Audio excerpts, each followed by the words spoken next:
Hi everybody, I am here. We'll see how long I stay here with my internet. Let me get you up. I can't. Hi Oops, everybody, I don't like to hear myself. Let me. Hi Selkie. Okay, let me pop out chat. Hi Sadie. Let me pop chat out and close this. Hi Simon. How are you today? Canceling out. Oh, Miss Nikki's here. Miss Nikki, I loved you. I'm sorry, I'm not looking at the camera because I'm trying to close all this stuff down. I loved seeing what you've been doing with your back patio. Oops, phone needs to go off. It looks so fabulous. Dreaming Antelope. Hello, Maria Anaconda.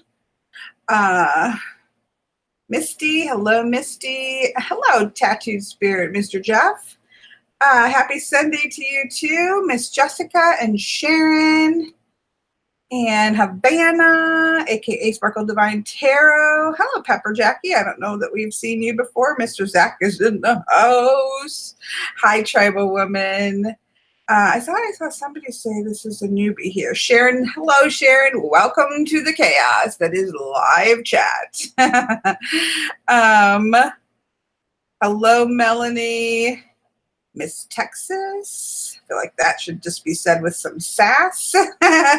Aren't all Miss Texases sassy, I would think. Hello, Shirley and Deborah and Becky Beetle. Becky Beetle, I feel like I haven't maybe seen you in a while, but I just may not have seen it as chat scroll by. So I'm going to have to fix where the light doesn't go in and out. That drives me crazy. I think that's the auto white balance. I think. I don't know. I don't know. Hello. I'm thinking that's is that Matt from Miami? I could be slaughtering that. Hello, Outbox and Molly and Raven and Krista. Hello, Krista, who finally caught a live stream. Love and healing vibes to your sister from Jessica. Thank you, Jessica. I so appreciate that. Hello, Melly. Okay. All right, let me close a couple things down here because I do feel like, whoa. Like I am so white that I'm confusing the white balance. Maybe it's the autofocus I have to turn off. I don't know. I'm going to close that. I'm going to close everything. Close it all down. Quit. All right, I think I have quit everything that I can quit. Hello, Shanora. I could use some live chat chaos. Well, welcome to the live chat. Oh, can we pause for just a moment and say congratulations to the Netherlands, Miss Nikki's home place for winning Eurovision. My friend Bart kept me up to date and has showed me some video clips and things like that. And so congratulations to the Netherlands for winning Eurovision.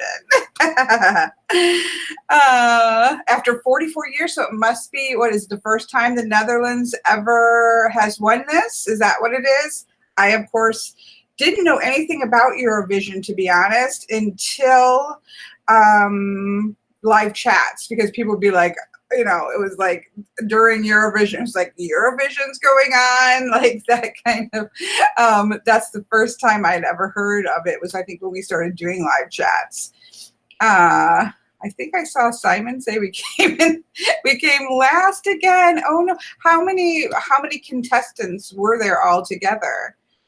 Oh, there's been 60 years of Eurovision. Wow. That is crazy, but still, that is a long time. 40 years plus years is a long time to wait for the Netherlands. Chris, Eurovision, I think somebody else can describe it better, but it seems to be like this is from an outside perspective. It seems to be like a big music competition, like the Olympics for music. It seems to be like countries, European countries, I'm assuming since it's called Eurovision, European countries all perhaps send one person to represent their country and have a contest. And I know that it's a mix of popular vote and judge voting in some way. So it's like a big song competition amongst the European countries. That is the best way that I know to describe it, and I could be wrong. I never heard of it either, Tribal Woman, until I started doing live chats. Listen to Nikki, she will know better than me. I feel like I kind of succinctly pulled it together. But I could be wrong. Also, Australia participates. They just got pulled into Europe, apparently. Do they have to be an amateur? I don't believe so, Becky Beetle. I don't believe that they are amateurs. I think if they put forward maybe their best singer, I don't know. I'm so sorry. I am not from Europe, and I have never been invited to sing at your to represent my country. I'm in a goofy mood, sorry. So I don't know. Oh, it says, Nikki says they can be amateurs, but they don't have to be. Apparently ABBA won at some point. Well, I think they mean by amateur as a not professional, like an amateur athlete isn't an amateur by any means, but they are not professionals and getting paid for it, maybe. I don't know who won. I saw it was a guy. I heard him sing because Bart sent me a clip of it. Does a delegation? I have no clue. Jessica thinks it's secretly quite political, but Jessica did admit that her country came last. I'm sorry, Jessica. You are a little suspect. Oh, they don't have to be famous. Okay, gotcha. Apparently there is in England, apparently Simon says there's a contest just to see who gets through. So, it's like the semifinals to get into being the representative, I suppose. So it does sound like a little bit of a mix between, the Olympics and maybe not The Voice, because I love The Voice is a little bit different. What is that other musical one that Kelly Clarkson one that I'm having a total blank on? Anyways, it sounds like a mix about a mix between the Olympics and a music contest. Don't listen to me.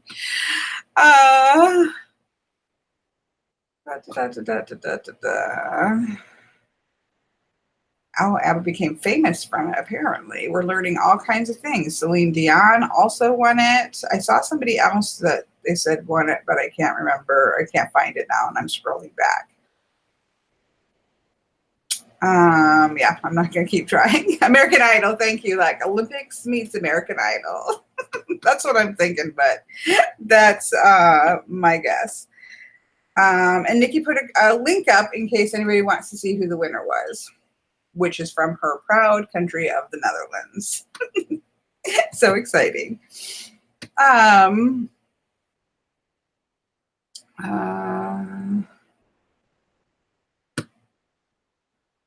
Yeah, I guess it lasts 4 hours for the finale, maybe. Madonna performed, but can I just say that I saw a couple clips of this and I didn't know that I've never heard, I feel like, especially for, she did, what was the song that she did? It wasn't Cherish, because I love Cherish. I got the song Cherish running around in my head because I'm painting a mermaid. And we were talking about Madonna last night. So now I have Cherish Love in my head, with that wonderful video with the merman and the little boy, which I love. But I've never heard anybody say that she was like a prayer. Thank you, Simon.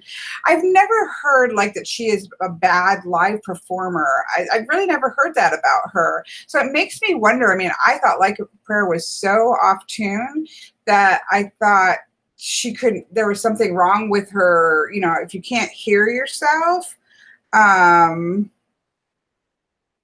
it sounded like that to me, like she wasn't able to get her key or her tune. I don't know, because that was bad. I've never heard of her being a poor performer, so I thought it was kind of strange. But I also was not impressed. I didn't watch the whole thing, but Bart sent me a clip of her new song that was all just voice synthesized, like a futuristic song, but that's that was not my thing. It was terrible, both of them. So that's too bad, though, because again, I mean, I don't feel like she's got a reputation of doing bad live.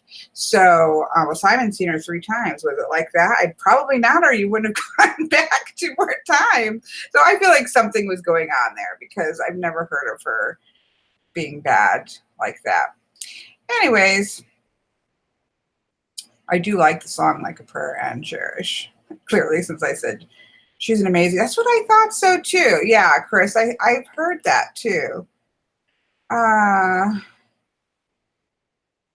See, everybody's got different things. I don't know. Maybe she's just kind of past it. You know, I do think sometimes we're past our prime. So I don't know. I did feel bad. It was that kind of like, ooh, like something's not going. I love Borderline too. I was never a huge Madonna fan, but I did like some of her songs, and I do kind of respect her as someone who's just kind of kept in there and kept going. So I did kind of feel like, oh, that's too bad, because I don't think she's known for that. Anyways, enough about Madonna, right? Zoolander Jeff. All right. So, oh, I think that Nikki's putting, Nikki is putting up links here for that. Somebody was asking, how can you see the I don't know if they, I don't know if they can, I don't know if you can watch the whole thing back again. Somebody who's in Europe maybe can answer that. Again, US here. Wasn't invited to perform. Don't know any details.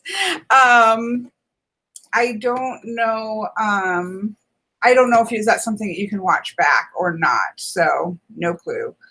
Oh, apparently there's a YouTube live stream. People, Bart and somebody else had sent me links to watch it, but it said it was blocked in my area or something like that. Bye, Jeff. Enjoy your work. Yeah, it was region locked for me, Joe. I forgot what that was called. I couldn't watch it because it was region locked. Jessica, can I ask, when will your courses start again? Oh, thank you. Desperate to sign up. I have one starting next week. That's a 4-week course, which is on my using my journey tokens. So it will be, classes will be after that. I'm still trying to get get it set up. I am working on a playing card class, because that has been one of my most, that and Kipper, but playing cards and Kipper are probably my most requested courses. So playing cards would probably be my oldest. I don't know. It's a fight between runes and oghams and playing cards. Which one was first? It's just the 90s are, you know, far away from me today. From 2019. So I can't say exactly. I'm not one who kept like a journal of when I was what I was doing and when, but sometime in the 90s. I've been collecting playing cards since the moment that I got married, which was when I left, obviously, my parents' house, being a good fundamental Christian person at the time. And so I started collecting playing cards. So I've been collecting playing cards and using playing cards far longer than ever with tarot. So looks like we're gonna have some fun here. I'll let my moderators deal with that. Token course gems, Davey, and all capital letters. That's pretty funny. Runes, Chris says, yeah, runes are generally the very last one, usually the last class before the end of the year. So I'm not sure if I'm going to do geomancy and then playing cards, or playing cards and then geomancy. I'm not entirely sure. I've got to sit down and do that and just put up a schedule. So do you have a tarot Lenormand resource that I could perhaps purchase? Yes, people sometimes purchase the last class because all of the handouts are there, all of the classes, hours of videos are there to be able to watch back. So the only thing is that you wouldn't be able to participate live. So a lot of people will buy them after the fact just so that they don't want to wait until the next year, or if they know they're not going to be able to watch live anyways. So that is always an option. You can just email me. Wasn't the flower moon gorgeous last night? The moon was gorgeous. I did not have a good view of the moon. It was a little bit low in the horizon for me. And so I could see it, but I wasn't able to get like a full, if you email me, thank you. Nikki's going to focus on trolls, she said.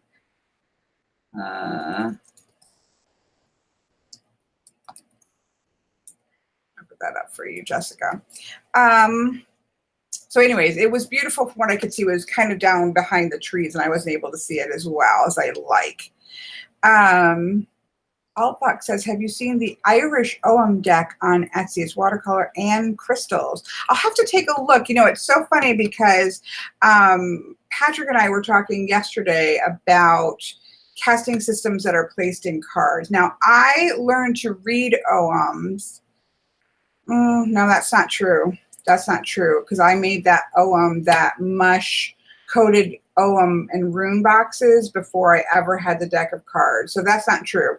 Anyways, so sometime in the, whenever I got the deck of OMs, the Celtic Tree Oracle, that's the deck that I used forever. You know, I had the Celtic Tree OM, Brian Froud's Oracle, and the Llewellyn Tarot for like 9.5 years. Those were my main decks. So I did use OMs with, and it was a very complex reading. It was almost like a Celtic cross for the Celtic Tree Oracle. So I used OMs in card format for a very long time, but I'm actually not a huge fan. You know, the more that I've gotten into it, obviously working with my own casting system, I don't have any rune decks. I think I have one rune deck that was the same creator or the same artist as the Heindel Tarot. That's the only one I have, because I feel like casting is such a different process than laying cards in a row. And so when you transfer something like OMs or runes into card format, it can be good just for linking up if you're just practicing, linking 3 things together and like getting the feel for those kinds of things. But I think that you miss out on what is amazing about casting systems, which is the casting and the ways they interact and the way they touch each other and they travel around and all that kind of thing. So I'm not really I know I saw that, Nikki. That was what started the conversation, was a gorgeous black and white, gold and black rune deck on the Instagram profile. And Nikki has the name of it there. Stunning deck. That's why we started talking about how I'm just not a huge fan of casting systems being pulled into cartomancy, which is kind of 2 different styles of divination. But that one is just gorgeous. So gorgeous.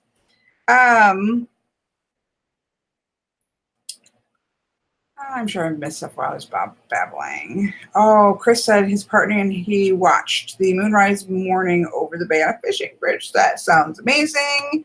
Sounds amazing. Becky Vito, Madonna used a tarot card as backdrop from her concerts. Pretty awesome. It wouldn't surprise me if she, read tarot or got tarot readings, but I'll have to take a look. I think I have seen that one, Altbox, because I remember seeing the crystals, which I think was beautiful. Melly Cat says, I saw on the Love of Cards that someone has the new Mary. Oh, somebody has it already and is unhappy with the card stock. She shuffled the deck and the Hierophant was completely bent. Ooh, that doesn't bode well, does it, for riffle shufflers like myself? Chris, she put the name, it looks like Cocorina. I've seen it, but I can't tell. Okay, there. Thank Nikki's the link queen. It's really gorgeous. It's like black and gold and stunning. But as I told Patrick, one of my only caveats with it was that it feels very like Visconti, whereas runes I think of is in the woods and the forests and the tree barks and that kind of thing, and etched on homes, mantles, and doorways. So it feels beautiful, but then outside of the power zone that I think runes have. But that's just me. That's just crazy me. But it is stunning. It's raining fertilize. It's raining fertilize for the weeds. Taking over my yard. Weeds are plants too. Weeds are plants too. We are definitely, people are active on Sunday. People are active on Sunday. I need to find a new way to shuffle. I have a tear in my tendon coming from my elbow and I can't use my left hand for much, says Molly. Well, I suppose you could do the mixed shuffle, like putting the, cards on the table and doing the mix. And then just pulling out some cards from the mix. That's something I know. That's kind of how I feel too, Nikki. I feel like that I could make an exception for that as well because it's so beautiful.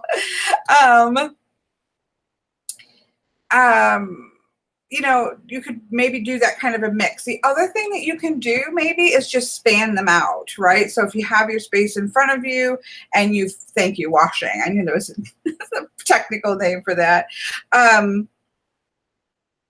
You could also fan them out, like do the whole shoe from, oh my gosh, I'm blanking on that wonderful TV show that we all loved. What was the one? And she just fanned them all in front of you. I absolutely love the series, and I'm blanking on it. That was based, oh, come on. Somebody save me. Somebody save me. They made an oracle deck they made a tarot deck of the very thoughty tarot. Penny Dreadful. Thank you, Alexa. Thank you. Yes, she just sits down and goes whoosh like that. But one of the things that just, you don't have to be so fancy as she did, but one of the things about, swooshing them out in a line is that you can just grab some random cards, right? And so you don't need to so much do the mixing because you're just laying them in a line out in front of you, kind of put your hand over and grab one, put your hand over and grab one. It's a great way to get a real good shuffle when you can't riffle or you don't want to riffle or something like that. So try those things, Miss Molly. Good golly, Miss Molly. Yes, Becky needed Penny Dreadful. I can't believe I forgot the name. It was just like a brain, hit a wall moment. Can we talk about Gentleman Jack? Has anybody been watching Gentleman Jack? That show, I think there's only 3 episodes up right now. The music for that show is amazing because she just this is based on a true story. And the music though that they have, because she's this very forceful, exuberant, masculine in that sense of just pushing forward, just and then as soon as she starts to walk, there's oh, okay, they're doing all the things. This is a scene. This is a scene. And then all of a sudden she starts walking like she's got stuff to do. And the music that comes on is so awesome because you can just feel her determination and her energy through the music every time she starts walking. It makes me smile every time. I'm when can you just go walk to get some things done so I can can I see that? Because I feel like she is the Victorian, and I don't know if this is a Victorian era, I'm just guessing, but like the Victorian era version of Celine from Underworld. Like she dresses in all black, and she was like a very open lesbian, and she, at a time when obviously being open about that was not open as something that was open. She was very masculine in terms of the time period of, she wanted, you know, she was doing the work, she was getting down in the mines, she was like just doing her thing. But I just love her. She wears a top hat, yeah, and dresses all like really sharp black outfits. And but I just love the music, because when she just gets like, I got stuff to do, the music pops on and it's just like, oh my gosh, she's fabulous. It's in the, I've been watching it on HBO. They found her like diaries, like she wrote copiously in code. And so they found, no, Lady Night. Oh, when I touch it, I thought you said, would you let somebody touch your decks when they're sick, like they have chicken pox? I'm like, no, I'm sorry, I got distracted. Anyways, no, I probably would, because it's just my germs. Anyways, they found her. I think she took all of her journals were put in. She like put them into the wall of the house that she lived in, and then her family found it, opened them up and translated some of them and stuck them back like generations later, and stuck them back in the wall because it was still a bit risque at the time, very risque, I'm sure.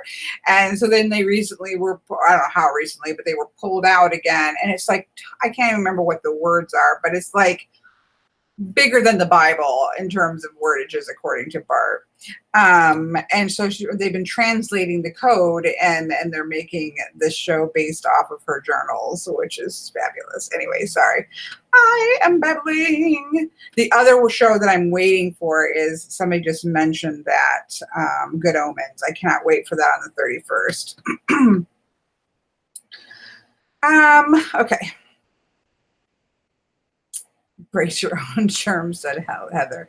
You know, the only thing that I would say with chicken pox or something like that is making sure you figure out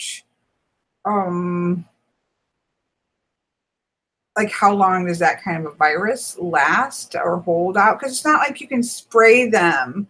It's not like you can spray them with disinfectant, right? So that would be the only thing, is if I was sick with some sort of a disease or illness, that it could last, the germs could last a while, then I would probably think twice about using maybe my favorite decks. I would use something disposable. I don't know. Her who, Heather said, I don't know if you're talking about Gentleman Jack is the name of the show, but she is a woman. Her name is Anne. So I don't know if that's what you're talking about, but the show is called Gentleman Jack. And the other show that I'm waiting for is Good Omens. I'm very excited about that. Very excited about that. Yeah, because it is contagious. So I don't know. That's the only thing that I would be. But again, hopefully maybe you have a deck that isn't like so important, and maybe use that and like set that aside in a Ziploc and put in the freezer for a little while. I don't know. I'm not a doctor, nor do I play one on TV, but I would maybe use not my favorite deck and something that you can set aside for it to be de-germified after you're feeling better, because you probably don't feel good and you probably do want to use your deck. So I would just pick one and, you know, use that, and then let it, ooh, there is a new Dark Crystal prequel. I did not know about that, and I'm going to have to, I don't know. I'm going to have to look that. Actually, I'm going to do this. Dark Crystal prequel, so I can just open up a tab and look at it later. There we go. Mallycat says chickenpox has a 3-week incubation. Whether or not that can last, as somebody said, on the on paper cards or not, again, I'm not sure, but I would just probably use a deck that I would just set aside, right? Because you have, like you said, you have lots of time. So I wouldn't not use it. I would just be careful. Neurovirus can get transmitted on paper. Tuberculosis can live for we're getting lots of we're getting lots of information on germs. Maybe get a plastic deck. Yeah, you could also like use a phone app for your tarot reading. That would be a good example. Pepper Jackie, that was a good suggestion. Get a deck that's plastic, or get a deck of playing cards, right? I'm obsessed with playing cards, right? I'm taking, as I do before any class, I'm like collating all of the sources that I have. Like, I don't even know, like I have mine, but I don't even know where they came from because it's been, again, since the 90s. But, so I'm collating everything. So obviously that's on my head. But, you know, get a deck of playing cards. Even if you don't read with playing cards, you can just treat them as the minors in tarot, and then you can just throw them out when you're done. I think that would be good. If you've got a set of playing cards in your drawer, you could certainly use that. I know, Nikki, don't give me flashbacks of the eyelash mite.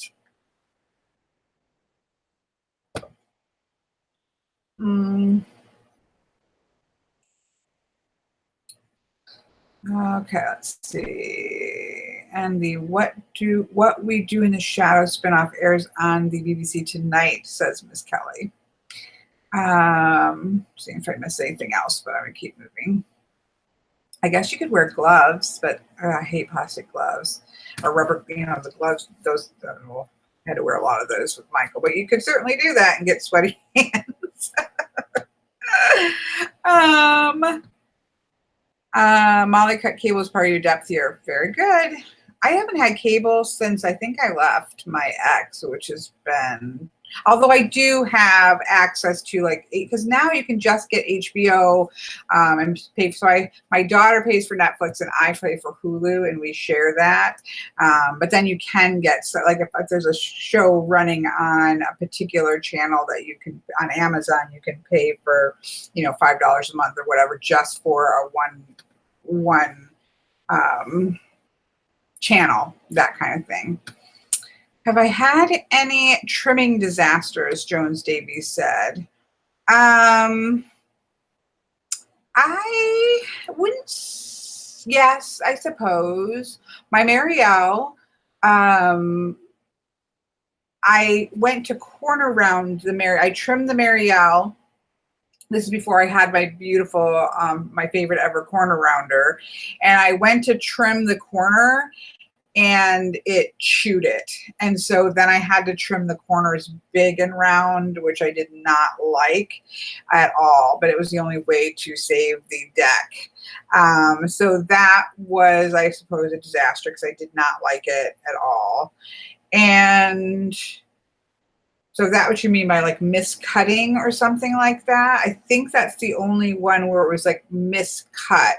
Now I did trim the Paulina Cassidy Paulina Tarot, and that wasn't a disaster. I trimmed it fine, but I didn't like it trimmed. There's too much was going on, and I think the little borders helped to kind of contain the energy of the cards. So I wasn't happy with that. I think I ended up trading that away, but that where it just chunked into my Marielle corner was probably my only like disaster, I suppose.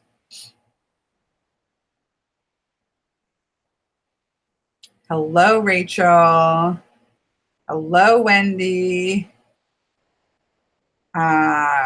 Jones Davies said, I'm trimming the area and cut the title off one of the cards. Oh no. Well, now you get to have a beautiful titleless deck. I'm sorry, that's so frustrating. But then just write the names on the cards. That's how actually eventually Patrick gave me one of his extras because he had multiple Marielles. And he knew I wasn't happy with how mine had turned out. So he sent me this copy where, I'm trying to see when you can see it really well, like this. It's been trimmed, and then he wrote the titles in gold at the by Kelly Bear. He wrote the titles in gold. Some of them are harder to read because the gold on the gold, but you can usually make it out.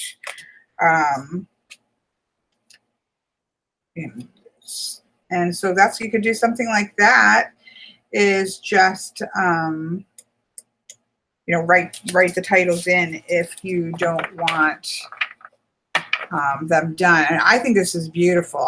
This is one that I use, and I absolutely love it without the titles and just with the titles written on. I don't have good handwriting, so I like Patrick's handwriting on this. In fact, I'm going to send him my Devas of Creation to write the titles on because I don't like my handwriting. But it's a great way to chop off all the borders and then put the title on.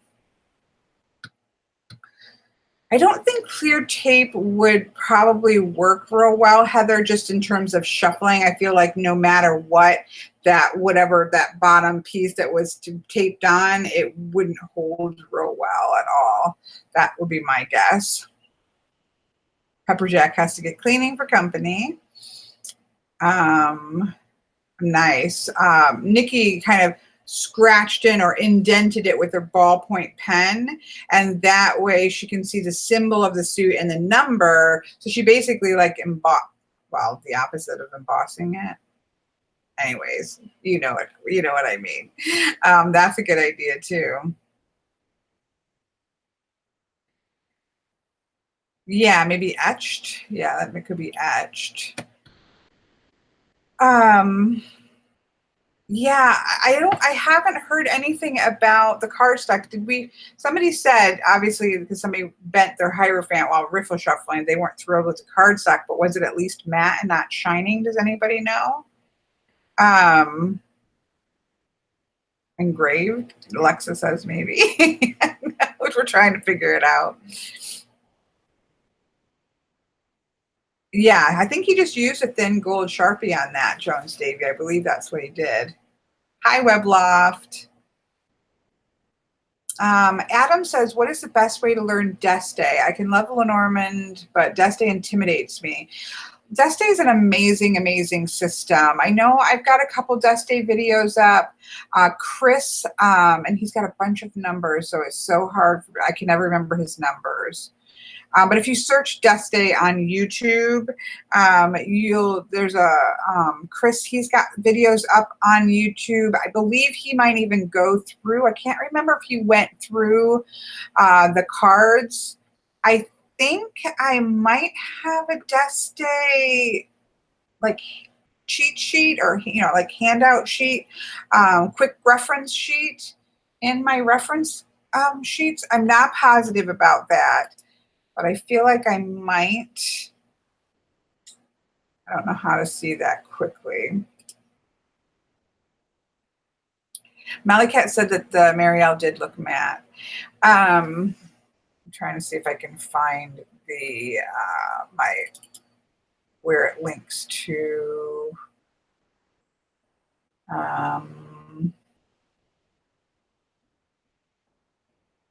Can't tell. I can't tell. If you go to one of my videos and click below where the handouts are, and see if there's a Deste one, because I kind of feel like there's a Deste one in that. The problem, okay, I do, Jamie Lou. Hi, Jamie. I missed you coming in. I thought I did. I forget which ones I have up there. So I think maybe between the videos and that, it's just one of those difficult things, is that there is no English translation. So the Chris that I was talking about, he translated some of the story for me.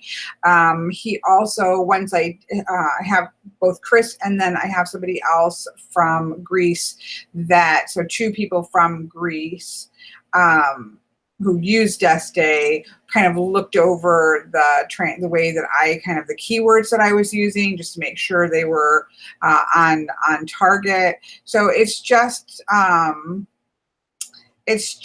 of those things that you have to kind of cobble together some things if you don't speak Greek or Turkish.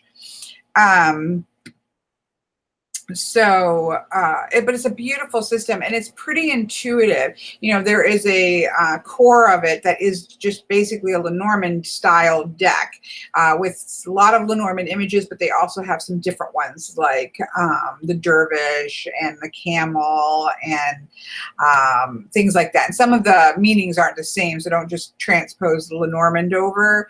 But it's got a core of that, and then basically it has a elemental system of horses and gins and the actual elements, and then the courts with the king and the queen, the princesses and the princes.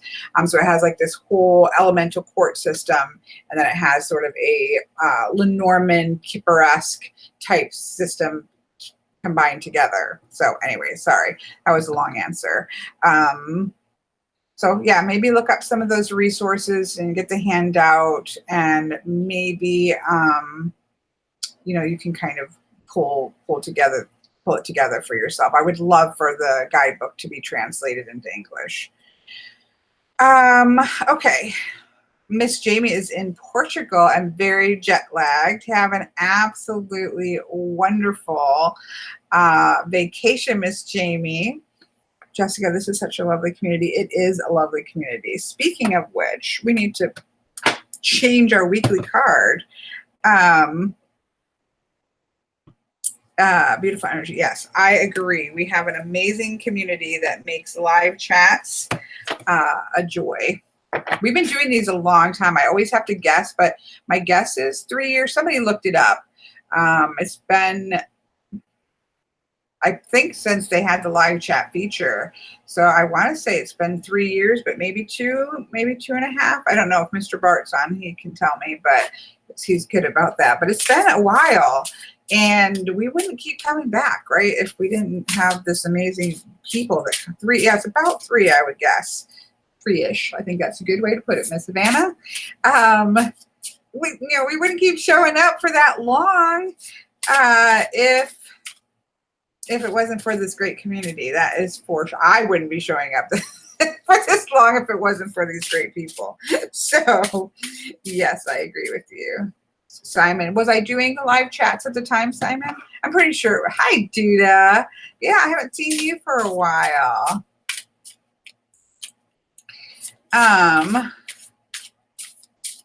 Okay, so we're pulling. So if you're kind of new to the channel or to live chats, we started a few weeks ago. I don't know how long we've been doing it. Not super long, but we started using the Art of Life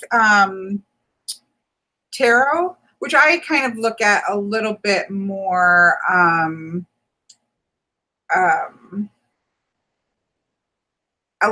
as an oracle, because it has beautiful art pieces, plus it has quotes on it. And art and quote, I mean, quotes, like, that's a fabulous combination. So we've been picking one of these for the week.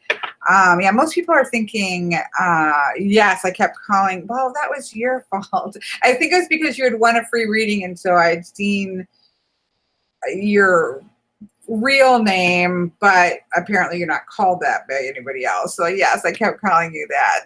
I do remember that. Do we have a Facebook group? We don't have an official Facebook group, but we have a lot of people on For Love of Cards. That was originally started, but it was not something that I could handle or want to handle for long. And so a wonderful Miss Amber runs For Love of Cards. A lot of the same people are there that are here to talk you into purchasing lots of amazing decks. Continue my goal in life.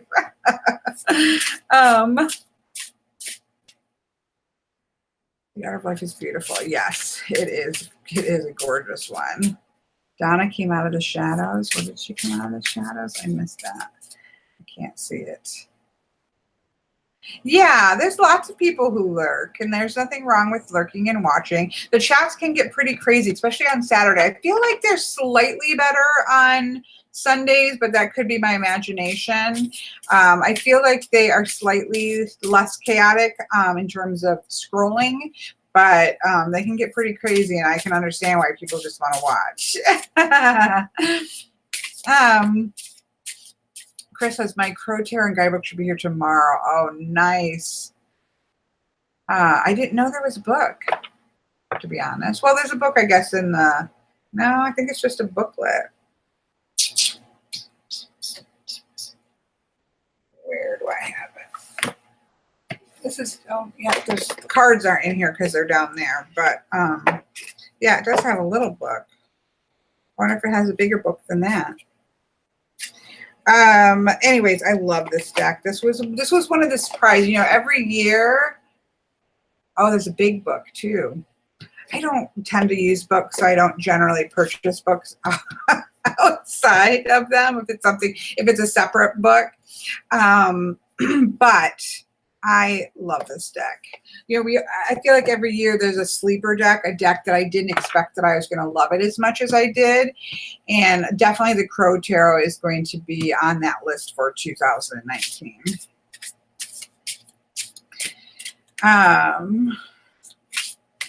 Heather is just here picking up bits and pieces of tarot knowledge.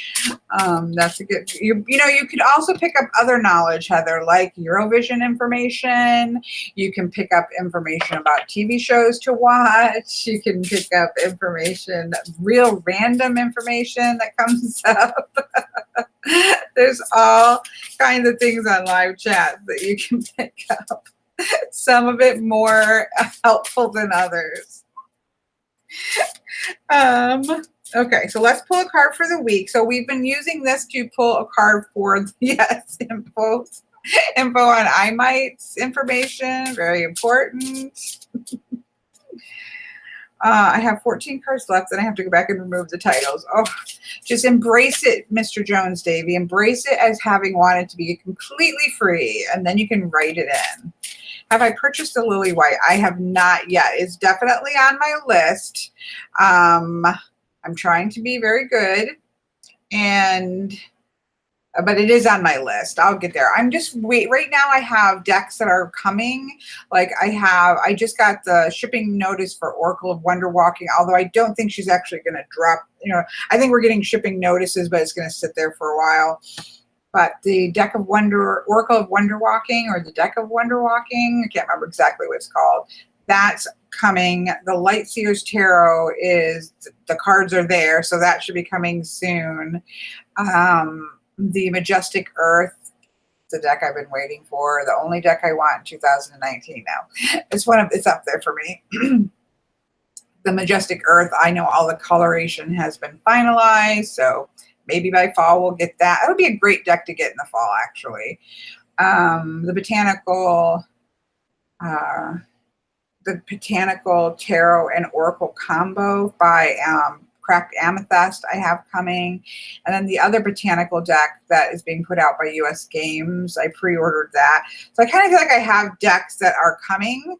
So I'm kind of just waiting for those, trying to just wait for those.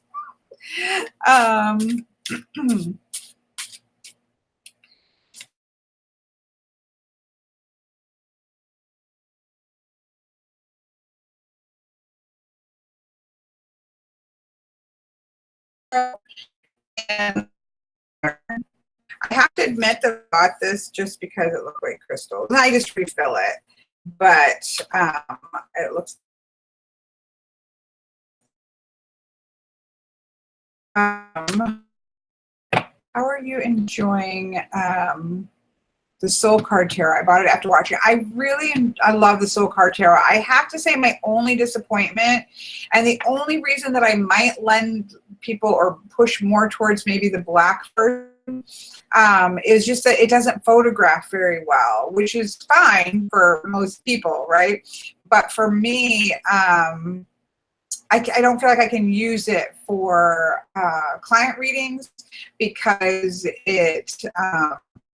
the coloration doesn't film very well. It's beautiful in person, absolutely beautiful, but it does not pick up well on video. It doesn't photo very well. And so it's something that I just use for myself. So it doesn't get as much use as other decks, obviously, that I can use in my professional readings. But it's just stunning. Absolutely stunning. Yes, the Little Witch's Oracle looks that I don't mass market, like I ordered the Marielle yet, but I am going to purchase it. But I just feel like those pre-order dates get shoved back as much as the others, so I just kind of wait until they come out.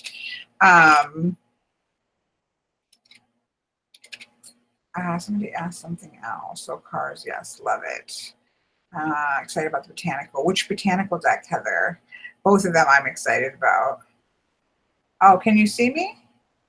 I guess I'll wait and not babble anymore until somebody tells me whether they can still see me. Can you hear me? I have been having internet problems. Usually I can see what I'm having. It looks like I'm okay. I'm not, until somebody says, yes, Kelly, I can see you. I'm not going to keep babbling. I'm back. Yeah, I didn't see anything. Alexa can see and hear me. Did anybody not see an interruption? Because it'd be interesting. Yeah. Oh, Joan Savy says I've been in poor quality and cutting in and out. I'm sorry. Maybe I should try to refresh it. I don't think it's going to help. They did some big upgrade on my, the internet provider put out a message they were upgrading their systems, but ever since they upgraded their systems, it's been a solid week of not good internet connections. Oh, so Tammy didn't see an interruption, so that doesn't seem like that would be from my end. But it's poor quality video and pixelated. Oh, I don't usually have that problem. That's too bad. Yeah, that doesn't surprise me. I just thought I'd try anyways. Yesterday it kept going out entirely, so I didn't try. So let me just do a refresh of my side. I probably will blank out for a second. So let me just try that and see if it helps. I'm going to reload me.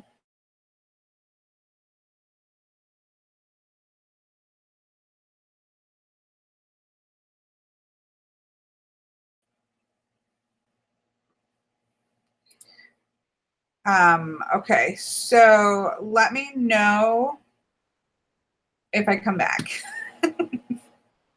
I just thought, well, we give it a try. I knew there might be internet problems, but I just wanted to give it a try anyways. I always miss when we don't get to do our live chats.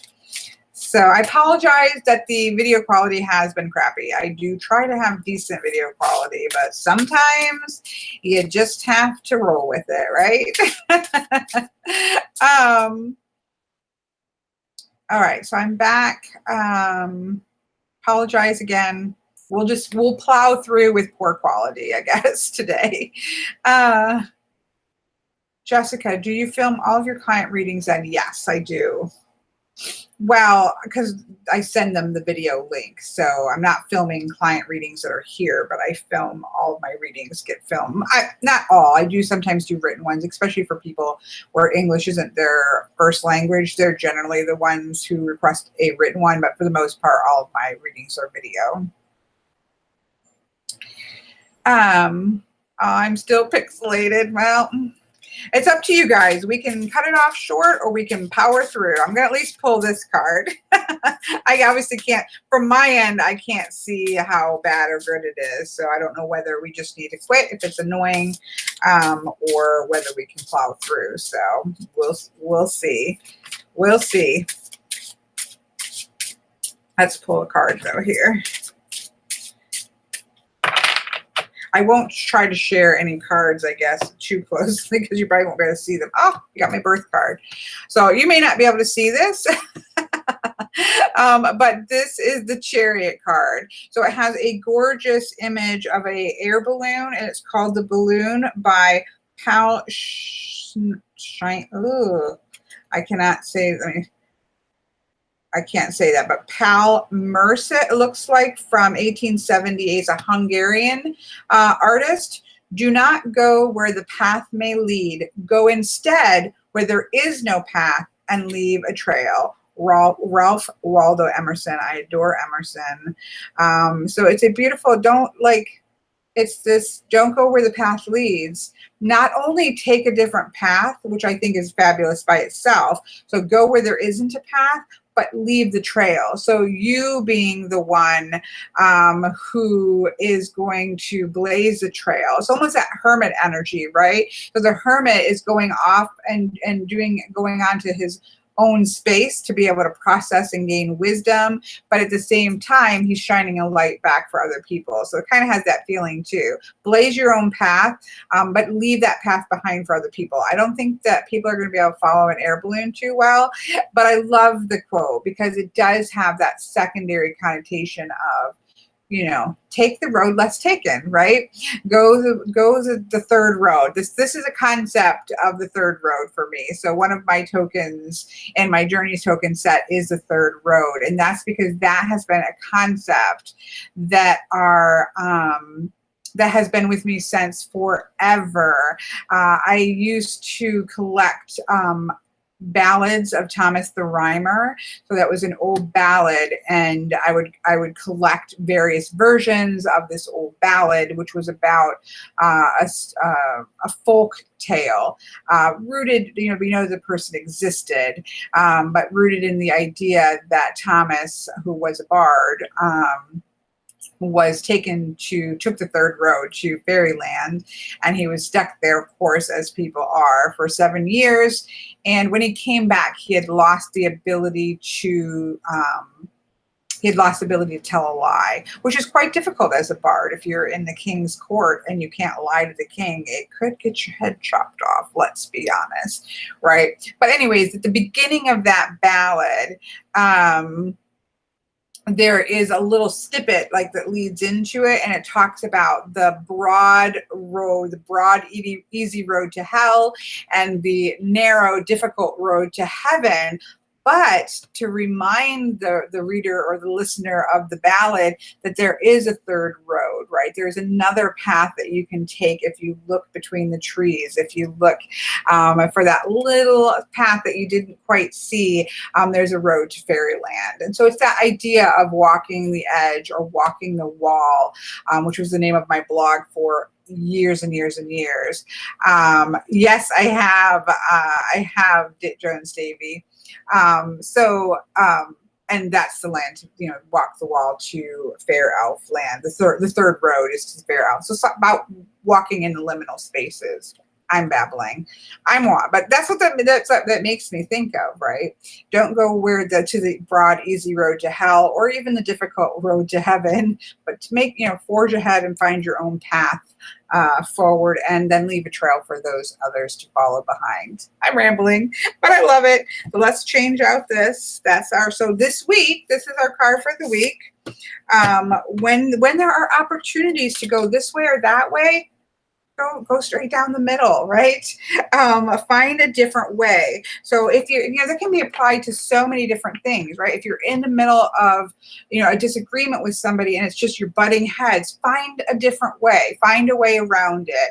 If you're finding that you are stuck in a particular situation, quit hitting yourself into the wall and find a different way, find a different path. So I think there's a ton of ways, if you keep that in your head as you're going through this next week, there's a lot of different ways you could apply that. When you feel like you have to go this way or that way, find another route. There's probably a different way that you can take it that might be pretty amazing. Love this deck. Okay, let me slide this in here since this is our card for the week. And this is as I said, my birth card.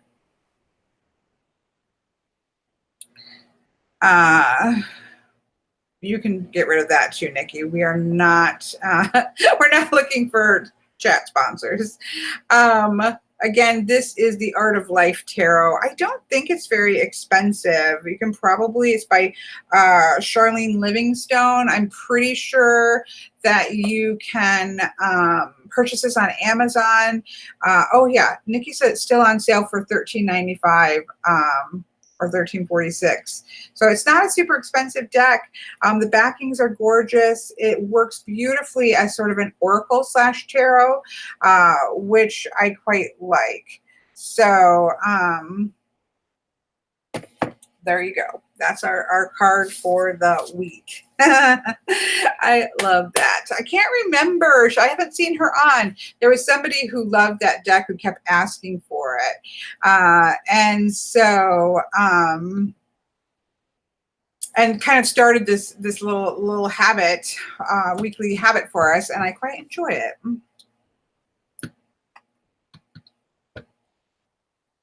Hello, Alvin. Hello, tarot student. Was it you, tarot student? Somebody, yes, thank you. I don't feel like I've seen you for a couple weeks. We've been doing it every week. Yeah, it was tarot student. As soon as I saw her name up there, I was like, wait a minute, I think that was her. I feel like I haven't seen you for a couple weeks on chat. We've been doing it. We have been doing it. Okay. Let's see. Yeah, I probably missed something while I was talking. Anyways, I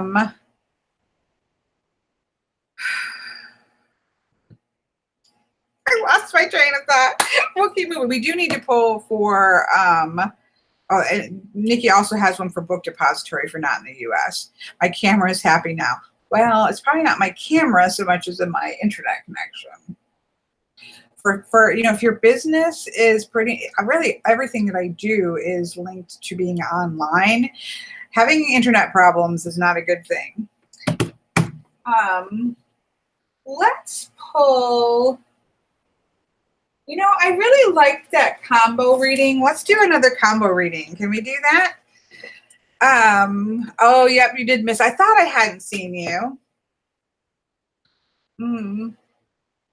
Jessica has been hunting for the Margaret Peterson Nice box, but it's impossible to get a hold of now. So knowing they come. Yeah, I definitely do not like. I have the version obviously in a box, and I also have the tuck box one. And I'm not a big for that deck. Like it just needs a beautiful solid box.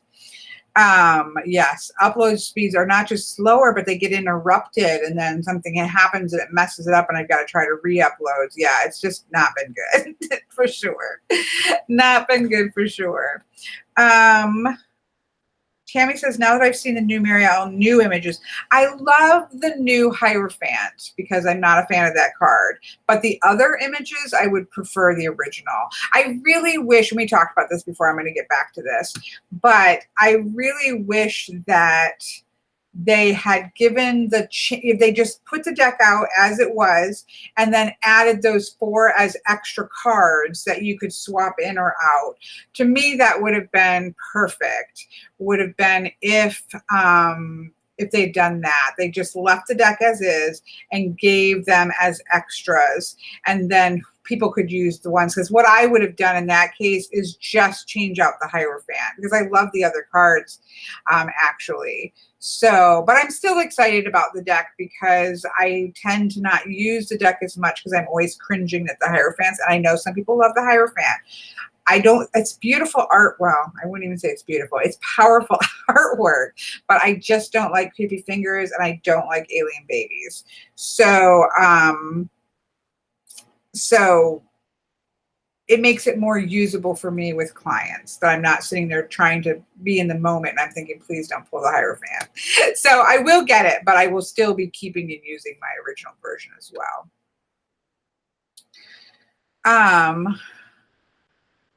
I love the Children of Lilith Tarot. So yes, I know. Oh, you're getting one gifted by the artist. Congratulations, Duda. That is so exciting. It's an amazing, amazing deck. That's another like surprising one.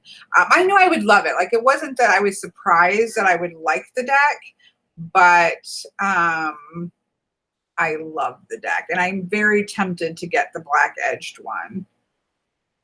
Just because I do read on wood. And so I riffle shuffle, and so I'm thinking the black edges might hold up, but I didn't know it was new card stock. I wonder if anybody has both versions that can compare them. I don't know, but I'm tempted on getting that version of it. I don't know why the new Marielle cards are so right away, Smith said Caden. Well, you know, to be honest, she says in her guidebook that the Marielle is a mix between Rider-Waite Smith, Thoth, and as well as some Marseille influences. And I think that it was very Thoth heavy. If, in my opinion, it was far more Thoth based than it was or is. I say it is far more Thoth based than Rider-Waite Smith. So probably adding those in will make a bigger blend between the Thoth and the Rider-Waite Smith. And the truth of the matter is that she's allowed to shift and grow and change. And she likes the new cards according to her, and that's all we can go by, is what she, what she says about her own thing. And these are shifts for herself in reading. So, we have to allow that people are going to change and shift the way that they see particular cards, and that's the creator's right. Again, I just wished that there had been extra cards, so then we could all just make our choices which ones we put in. 4 extra cards in terms of printing for a big company shouldn't mean anything. So, because people were so grumpy about the Hierophant. But she changed more than just the Hierophant. And I am definitely grumpy. I'm one of those people, I'll raise my hand, I'm not a fan of the Hierophant. But that's my own issue. I never felt that was anything against the creator of the deck. It was just my own personal preferences and choices. So I'm actually happy about the Hierophant. I'm just not as happy about the other ones, especially the 3 of Swords.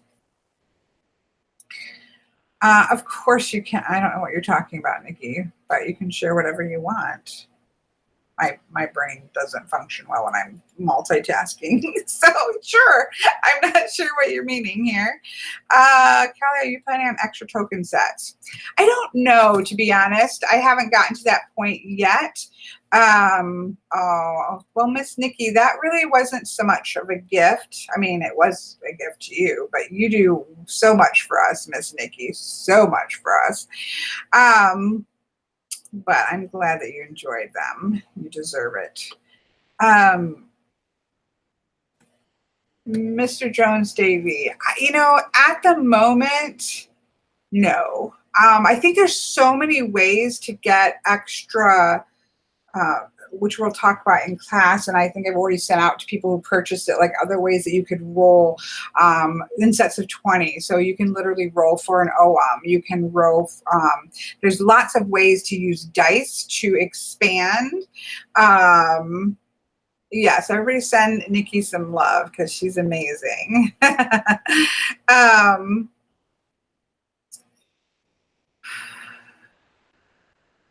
So yeah, at the moment, no, although I do have some ideas for one. So I'm not going to say that I never would put a couple expansions in with it, because I think it's a great idea to swap some things in and out or whatever, however you might want to do that. But at the moment, I'm more exploring how can you use the system as it is and expand it in different ways, which is actually quite a lot of ways to do that. So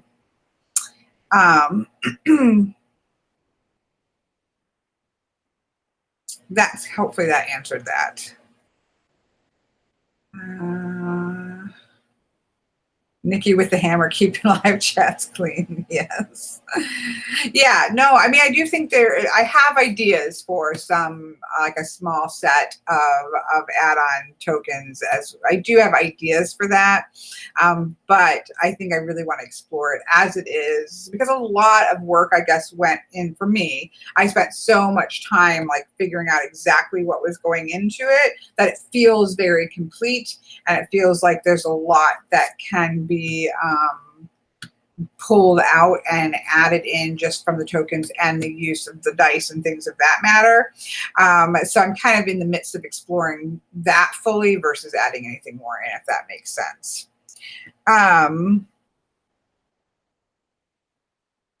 Labor of it. Nikki says, I don't see this as work. I was very happy. Aw, yes.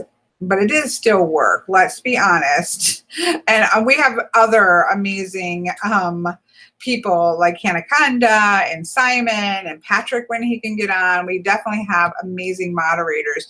And I know that it seems like, oh, well, that's not really work, but it really is work. And especially like Miss Nikki when she's finding links, and she can't enjoy chats the same way everybody else can, because she's having to really watch for trolls and try to knock things out.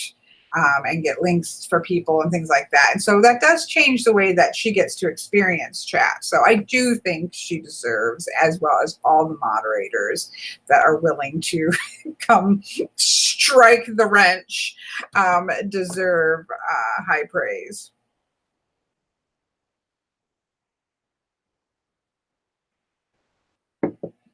Tara student says, have you read Ethany's book on the courts yet? I have not.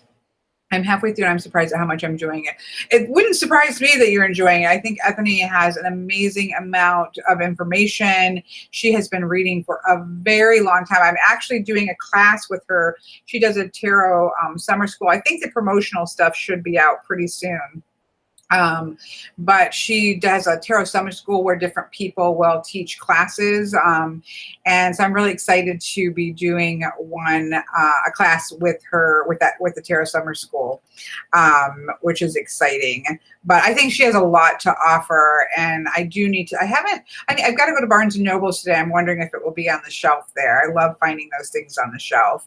So I have not read it yet, but it does not surprise me that you would enjoy it, because I do think she has a lot to offer. She's one of the first people that I was watching too. I think when I first started, I know I was watching Hex Claire because she has playing card and Lenormand and things like that in German and in English. So I think she was the first person that I think Hex Claire might have been the very first person that I watched on YouTube. And then I know Mikhail, who is back with Kipper and Lenormand. Those were the two people I think that were some of the first people that I watched on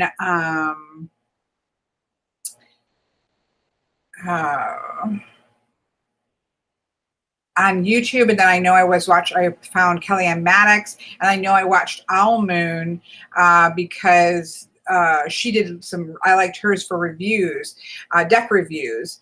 And so Ethany was around the same time, I think, that I started maybe making deck reviews. Anyway, she's been around a long time. Then I know teaching and or doing reading well before that. So, oh, you were surprised on the court. There's so much in the courts. So, right, I do think that I love, truthfully, that somebody wrote a book just on the courts, because I think there's so much that are there, and people do struggle with the courts. I will say that that's a question that comes up a lot, is about all of the about court cards and what to do with court cards. And I do think, because I'm obviously working on pulling together my class for playing card divination, I do think some of the difficulties that people have with tarot court cards stems a little bit from cartomancy style reading, where the courts were very much specific people, very specific hair colors, specific ages, that type of thing. And so I think some of that carries over into the context of reading tarot that maybe isn't, well, I wouldn't say maybe, I think a lot of times is not relevant today in the way that people do tend to read tarot. Having all of the courts being specific people can get very confusing to be able to navigate. And so I love Marie White's work of the court cards. I think her, again, you have those moments when you read something, you're like, yeah, you just described it exactly how I do it. And that's how Marie White's in Marielle. I love the way that she describes the courts, because for me, they're energetic. When the courts show up, it's telling you, how is the energy in a situation working? How is it moving? What is it doing? And so anyways, I'm rambling. So I'm just excited that I think it's great that she wrote a book just on the courts, because there's a lot there, and it does trip people up a lot.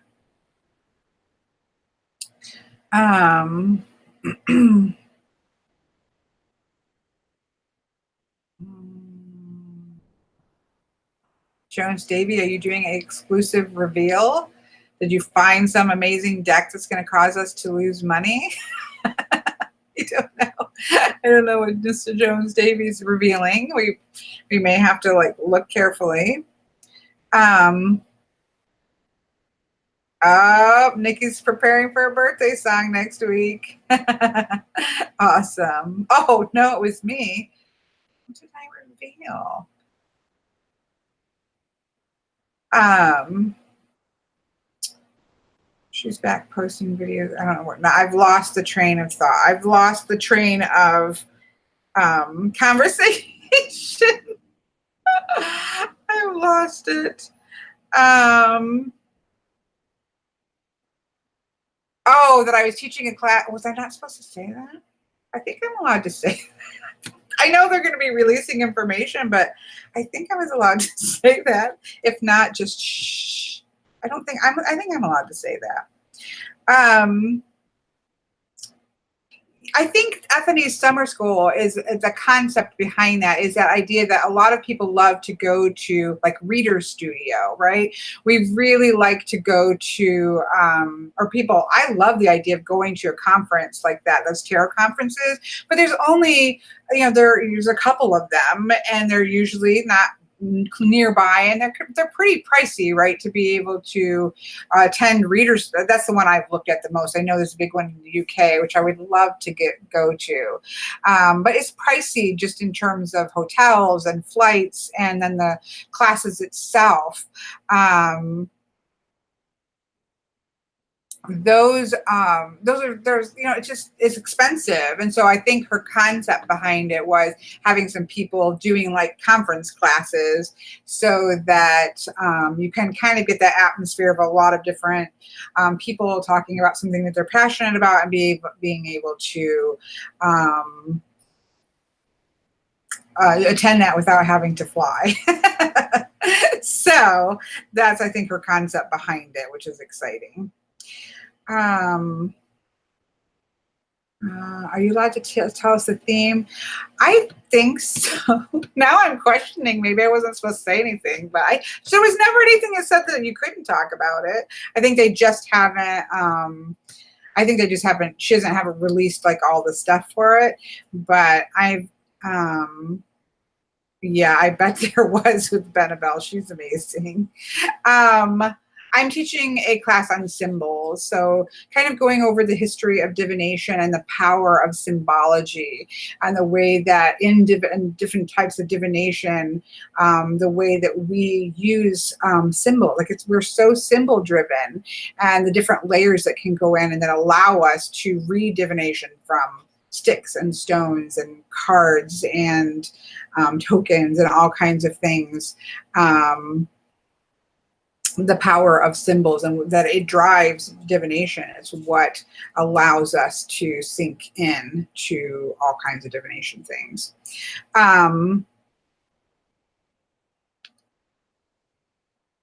So yeah, I think you can get individual classes or you can get the whole thing. I don't think you have to take the whole thing. You can also do individual classes. There'll be more information up. I may have jumped the gun.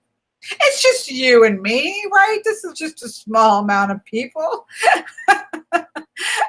It's just a little amount of people here. No, I don't believe that was supposed to be a secret, but I mean, summer school has been around forever. So, but yeah, I mean, that's been around for a long time. I took a couple different classes about it. Yeah, I think you can get it in a package as well. So there'll be more information out if I jump the gun. Sorry, Ethany. Somewhere in time, didn't you like the guidebook from Marriott on the court cards? Yes, I did. I think I just had said that. I really love how she describes the court cards. Okay.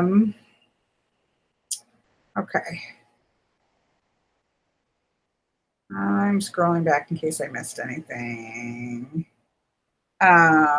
Things are popping up. Just as I said that, there was a Facebook group about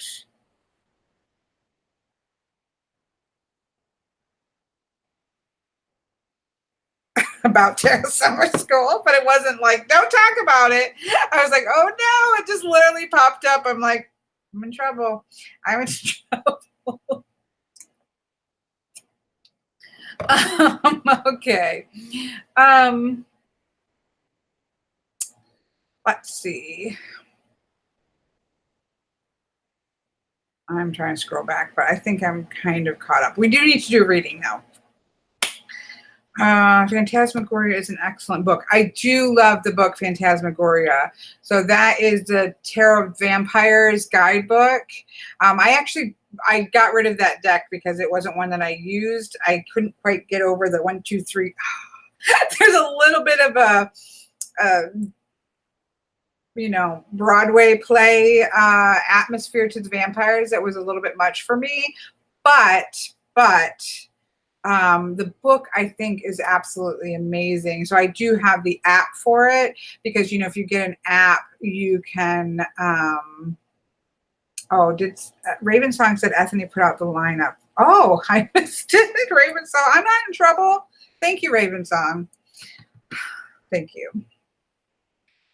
Apparently she put the lineup up yesterday when I didn't have much internet and was not paying attention. So,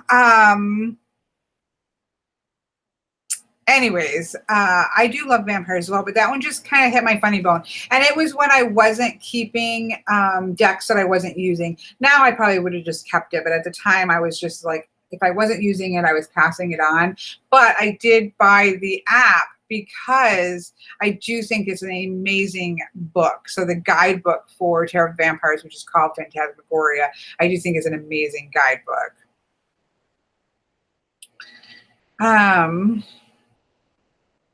Hello there, Miss Ravensong. Okay. I don't know if I've missed anything else. If I miss a question specifically, just say my name in capital letters so that I can see it again, because I'm not going to try to scroll back anymore. My hair is like driving me crazy. Remember, I told you guys we're going to have some troubles, you and I, all of you and I, as I try to grow my hair out, and we'll probably give up and chop it all off. I'm getting close to that already.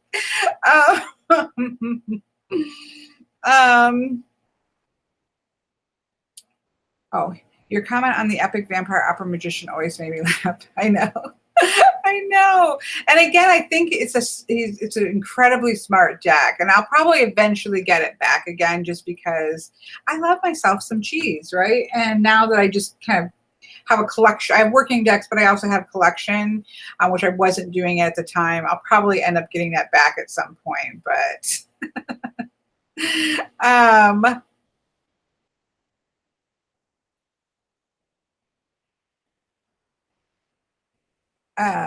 yes. Tammy Pie's ready for a hair chop. Summer's coming. People are going to be ready for chopping hair, right?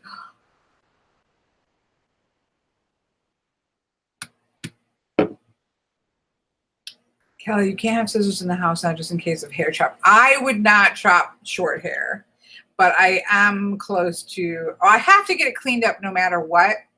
I have watched a lot of videos on how to grow out a pixie cut. And you do need to keep things cut as everything catches up, because otherwise you're going to have a mullet. And I already can feel like a mullet starting to emerge, and I definitely don't want a mullet. So I know at some point I'm going to have to get it trimmed up just so that everything can continue to grow.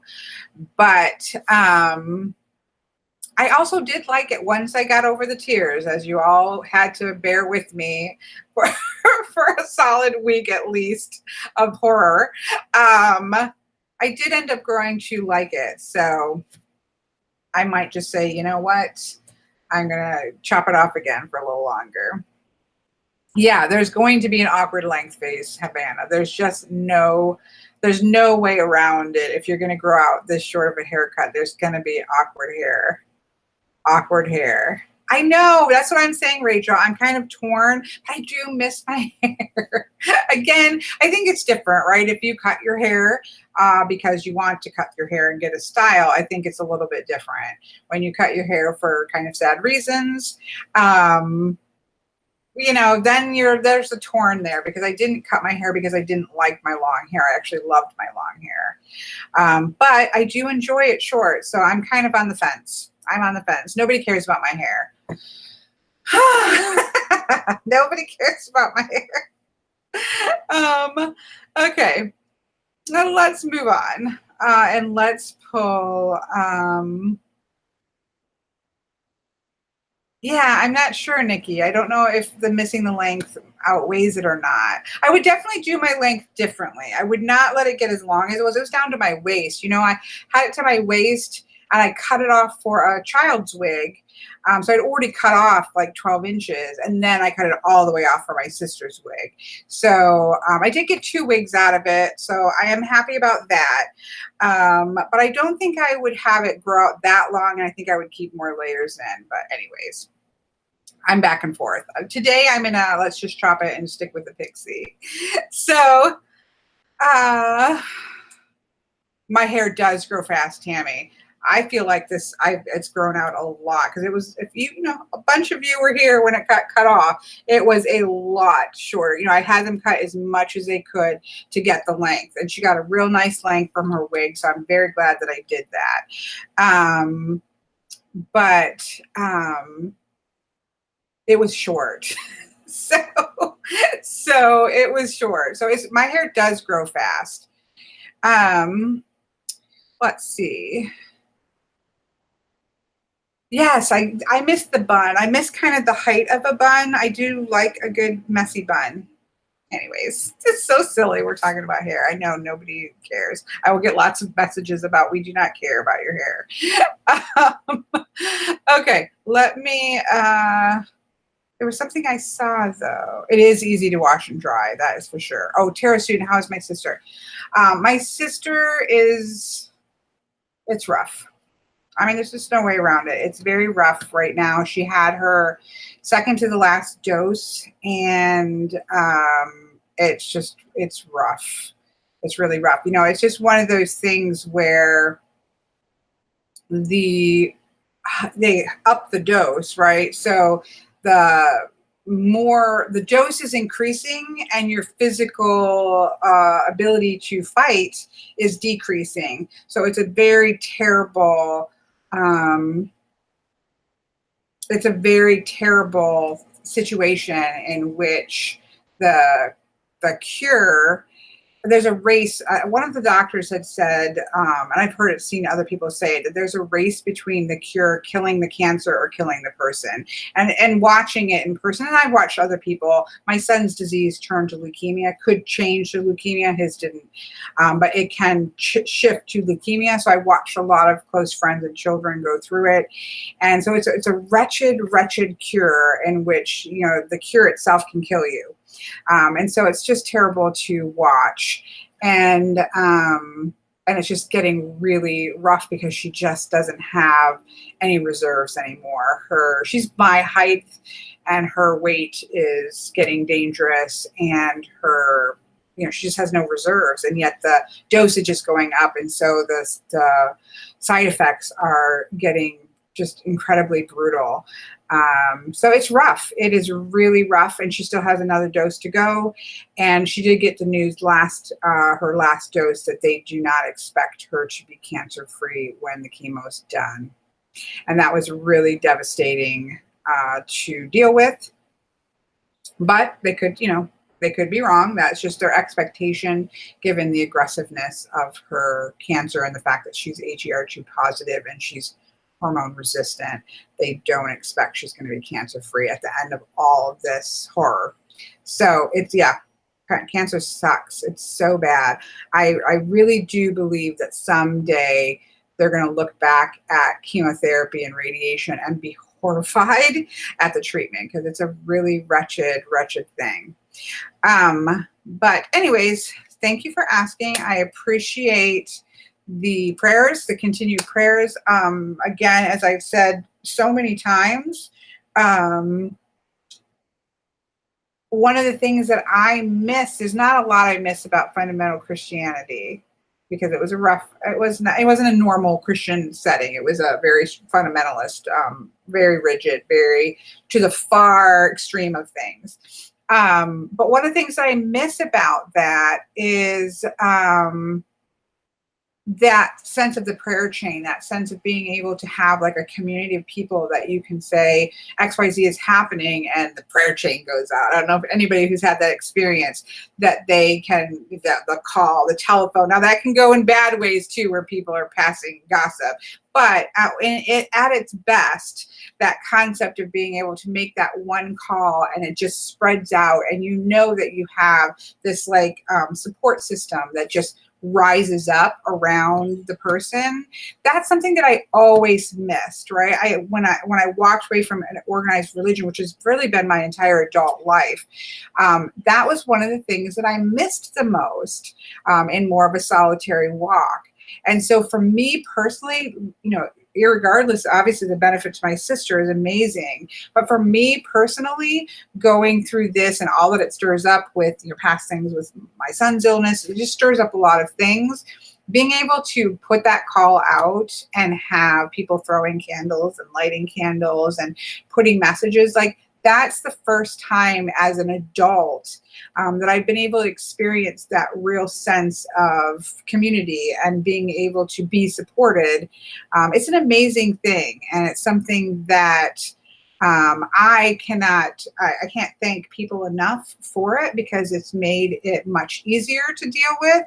And so it's an amazing thing to have that sense of community. So people can say whatever they want to say about the issues in community, and there are issues in community. When you have groups of people coming together, there is always going to be conflict. There's always going to be struggles, right? It just happens. We're human beings, and you get enough of us together and it can cause problems.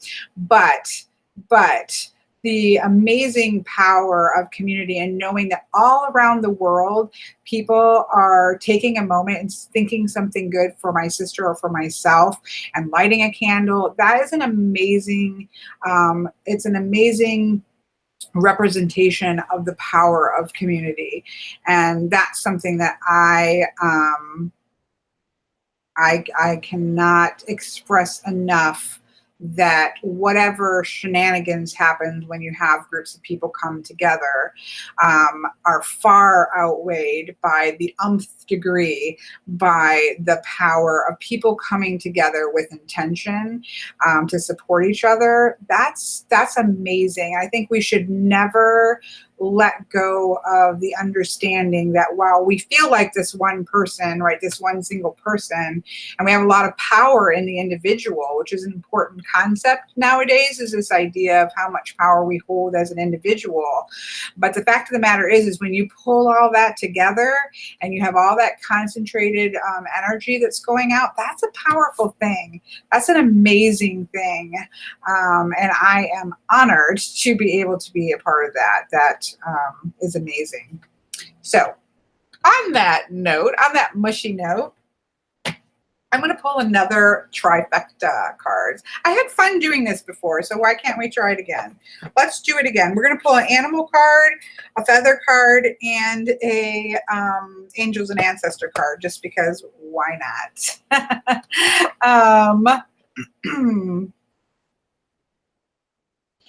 Thank you so much, Miss Rachel and everybody.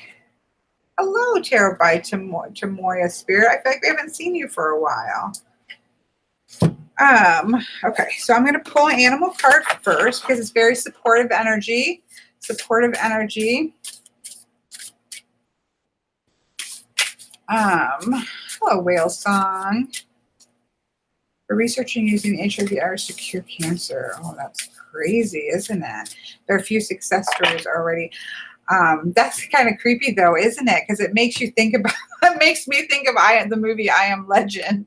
Like, the beginning of that was like the cure for cancer. I don't know if you've seen the movie I Am Legend, but they created this virus that was a bad virus, so to speak, but it would go out there and it did cure cancer, but then it turned everybody into zombies. So I don't know about that one. But I do think that we're on the edge of a breakthrough. The scary thing is that I think cancer is big business, and that's what's scary as to whether or not there could already be other avenues. But you know, it's big business. It makes a lot of money. We won't go into the politics of disease, shall we, today? It's a good movie, but it ruins an amazing book. I love the movie. I just wish they would have called it something else because it ruins an amazing book. But we won't go into that pet peeve either. we're avoiding pet peeves here.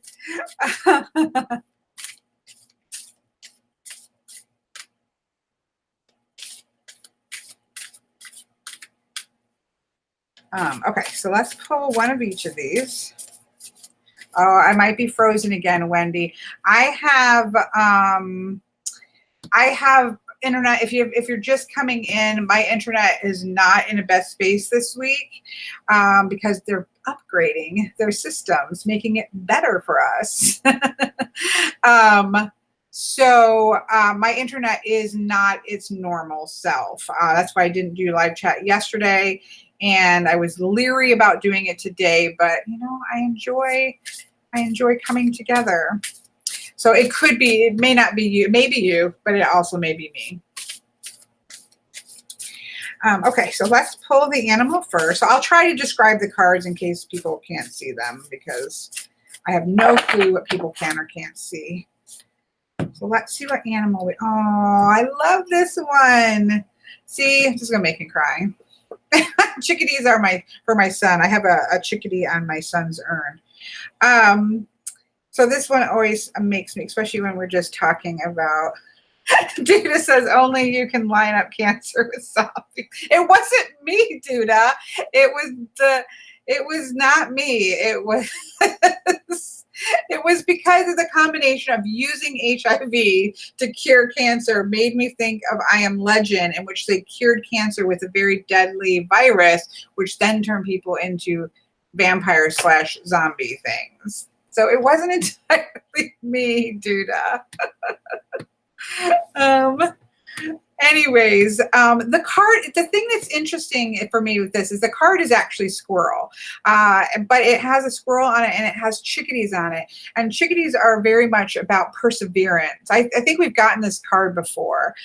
This is about doing the work to be prepared, but then the chickadees for me add on, it's true, Duda, I will own that. It is on my, it does go through my head. I will own it. I will own it.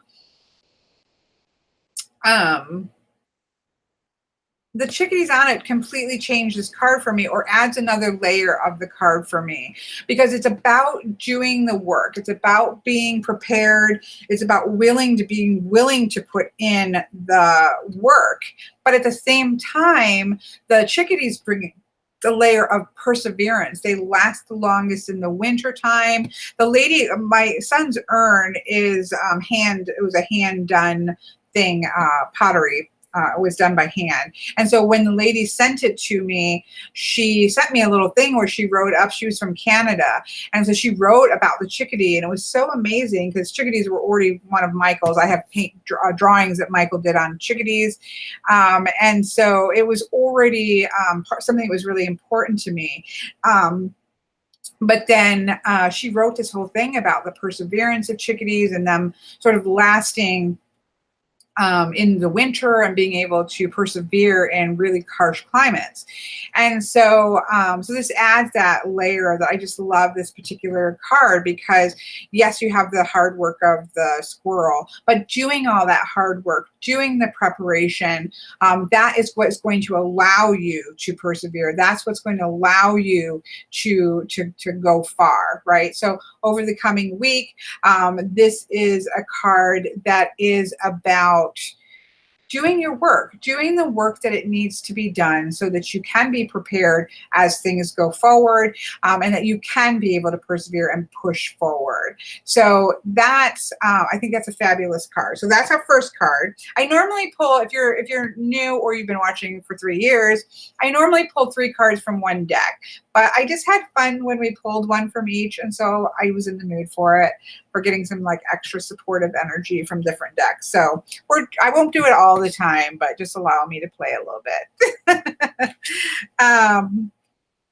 Someone chiming in.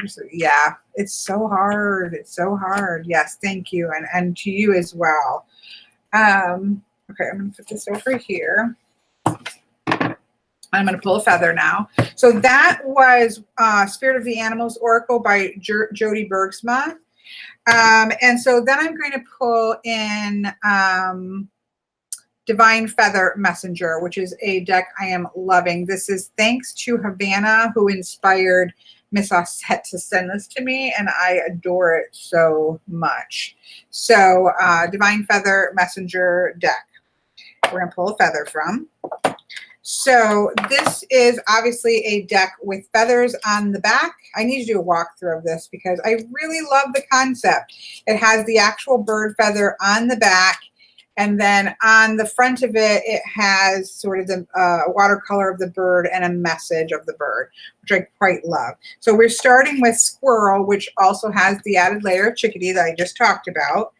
And now we're going to add a feather in. Yeah, the food is so hard, Wendy. So hard. So hard. Oh, I'm so sorry, Deborah. I know. It's, you know, so many people are dealing with it. I keep candles lit for just everybody who's going through it. I love scroll cards. Yeah, scroll cards are awesome. That came from The Simpsons, I believe. If somebody can correct me if I'm wrong, but that came from The Simpsons, where there was a squirrel card. Somebody was reading, I think the little girl was reading tarot, or got a tarot reading or something, and there was a squirrel card. So now there are a lot of decks that will add a squirrel card in. Also, riffle shuffles really well. Sorry, yeah, I thought it was that. I was pretty sure of that, but I'm always welcome. I'm always open to the potential that I'm wrong, but I thought that's what I was pretty sure about that, Mr. Sloan.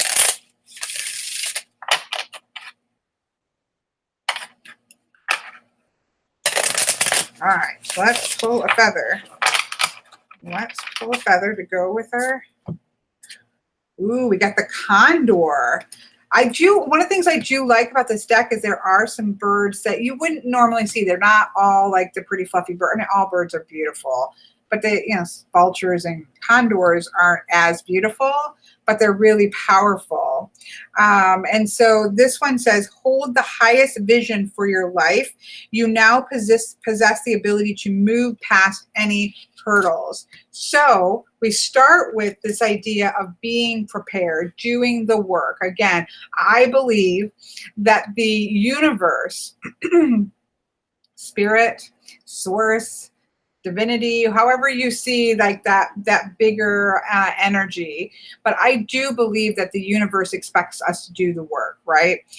There is no scenario in which I think we are supposed to just sit around and have the energy of the gods flow into giving us all the things that we want, right? I do believe that source, whatever that might be, expects us to do the work of our life. Like, we have to get in there and do the work that we want to see accomplished in our life. And doing that work and preparing ourselves, again, is going to set the stage for the longevity of being able to persevere and move forward, even when really difficult times hit.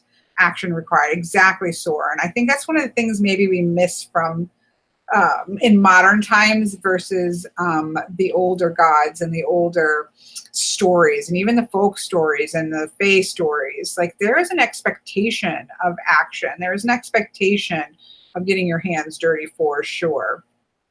Anyways, then we add the condor in, and this is idea of, as you're preparing, as you're doing the work, set your highest vision, right? We're not talking about going off here into La La Land, right? Where, like the Seven of Cups, where we're just having these crazy dreams that can, you know, that aren't very useful for our energy into, but it's very much that energy of what is your highest vision? Set a clear vision for yourself so that when you're doing this work, when you are preparing yourself for that long haul, you're going towards the direction that you want to Yeah, this is true, Nikki. Nikki makes a good point. I think it's the as at all things. I think it's the finding balance. I do not believe that we should always be in high gear and always moving. Right? That wouldn't. It's not sustainable. So I think that we need, as always, to find balance. We go from some of the really harsh realities of the old gods, so to speak, and action oriented, to maybe too much so the other way of being like, oh, kind of, everything is wonderful and every place that you are in the universe is exactly how as it should be, and you don't need to change anything because you're absolutely perfect the way that you are, and everything in the universe is there to help you be your absolute perfect person. You know, there's a place that's in between those two that says there's sometimes a time to push and sometimes there's a time to pull, right? There is a time to sow and a time to reap. Like there is a flow and a movement. There should be a flow and the movement to life. But, and even in, yeah, we've talked about wallowing. I'm a fan of wallowing if it's, I'm a fan of wallowing for a set time. There's a time for a wallow, but then you got to get up and keep moving, right? You've got to keep moving along. This is the only life that we have to live. And what are we going to do with it? But finding that balance between the flow, the push and the pull, or the push and the rest, that flow of movement is something that we need to have in balance. So I think that it's that seeking that balance. But this particular reading is about getting up and doing the work that needs to be done, having a clear vision of where you want to go, and being willing to do the work to get there. And that's what's going to give you that longevity. Scheduled wallowing is a thing, Veronica. I believe in scheduled wallowing. It has worked for me. It has worked for my son. It's worked for my daughter. All growing up, we're like, okay, we are going to wallow in the way that life is shitty this weekend. We're just gonna wallow in it. We're gonna eat candy. We're gonna watch old musicals. We're going to play hours of together. The three of us would sit and play, Final Fantasy or something. And my kids would be looking up, how best to do it. And I would be playing it. And we are just going to wallow in this moment. But then Monday, we're going to get up and we're going to get moving, because this is all, whatever cards we were dealt, this is what we have. And we got to keep moving. So it's that you've got to have both, right? You've got to have the flow, move with the flow of things a little bit. But I do agree. We're kind of in a shift right now. I feel like we were in a space where everything was just like, you read some Oracle deck guidebooks. I'm so sorry, to the Oracle deck creators of the world. But you read some of those guidebooks and it's just like, what world are, the world isn't a shiny, happy place, and the world isn't perfect. And the world where I am right now, perhaps when I'm reading this, is not where I should be, right? This isn't where yes, there is lesson I can learn in every place, but this isn't where I should be. I need to be out of this, right? And so they can be really frustrating. But then the other side of, I think, the industry or the conversation right now is that kind of like, okay, what's your action? How are you going to get out of this rut? How are you going to move forward? And finding, again, the balance is always important. Anyways, I'm rambling. One more card, folks, and then we'll wrap this up. Oh, yes, I'm so sorry. Thank you, Natalie. So this is Angels and Ancestors by Kyle Gray. This was also a surprise, although this was 2000. I think this was the very end of 2018. But this one was a sneaky one, because I never would have bought it other than I saw Miss Ossette's review of it, because I just don't work with angels so much. But I just look at it as really strong guardian energy, and I love this deck. So it's definitely one I would never have purchased, and I'm so glad I did.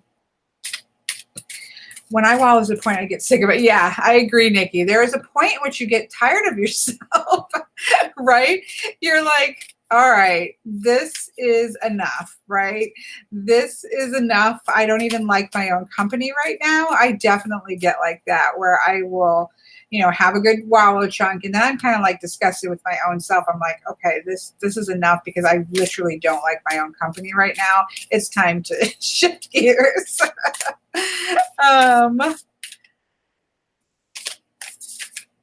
Hi, Iris Shell. Time to feel the feels. Yeah, that's why I really like, I spent a lot of time practicing Buddhism. And I think that, and I've talked about this a lot, so I know I'm repetitive. I think that people often have a misconception of Buddhism that it's about avoidance and detachment of feelings. And I'm not saying that there aren't versions of it that can be that sort of thing. But with Pema Chodron, who I mostly learned everything I learned. I read a lot of books, but the two that I would say were real impact for me was Pema Chodron as well as Thich Nhat Hanh. And it was much more of an energy of leaning into feelings, right? Not avoiding the feelings, but also not staying there. So the way that I meditate is I cannot clear my mind. I have a crazy brain. So my purpose was never to clear my brain or to not feel what I was feeling, but to feel it and let it go, so that it wasn't something that was just, because I couldn't change some of it, especially when I was learning and practicing Buddhism. It was in the midst of a really hard stuff with my son's illness. And so I couldn't change those things. Those were issues that were there, and they were there for the life of my child. And then after he died, that I have to still deal with. And so those were not things that I could shift. So it was like feeling them, but allowing them to then go away. You touch it and you let it go. The way I meditate is like you're sitting in a pool of water in a forest, like a little inlet of a lake or something like that, very calm waters. There's trees all around. And when a thought comes in, it's like a leaf that comes kind of drifting up on the water, and you acknowledge it. That's grief, or that's pain, or that's fear. And you just touch it and you let the leaf go away. You don't feel bad about it. You don't berate yourself because you can't stop thinking, because I can't stop thinking. You just acknowledge what that feeling is, and you push, let it go. It comes back another time, you push it, you acknowledge it, and you let it go. And it was just a lot. So I don't know how I even got here. I'm wandering, right? But it's the idea of leaning into feelings, but not getting stuck in them either. Is that, again, balance. Everything's about balance. I really do believe everything is about balance. That we often, I think, as human beings, go to extremes in things. And what we really need to do is take that third road, find the third path. Find the third path, find the middle way. Okay, I'm going to pull this card, I promise. Oh, can you scroll back up and read this? Okay, let me scroll back up.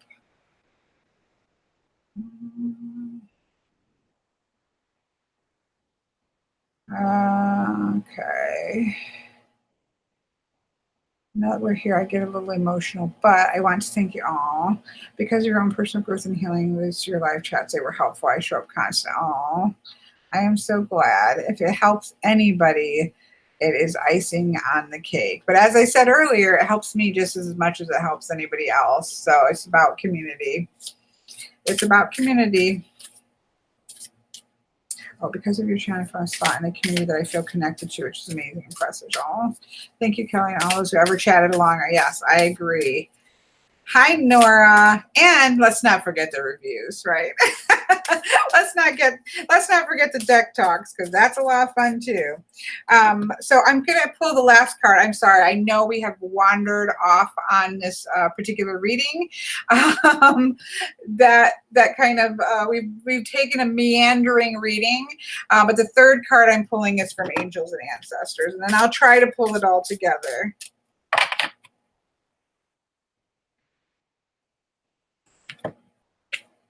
Oh, Father Sky, trust. I love this. This to me is very Zeus, right? Trust in the unknown. Look at him. I love his white hair. I have sold a lot of decks probably, Jones Davy.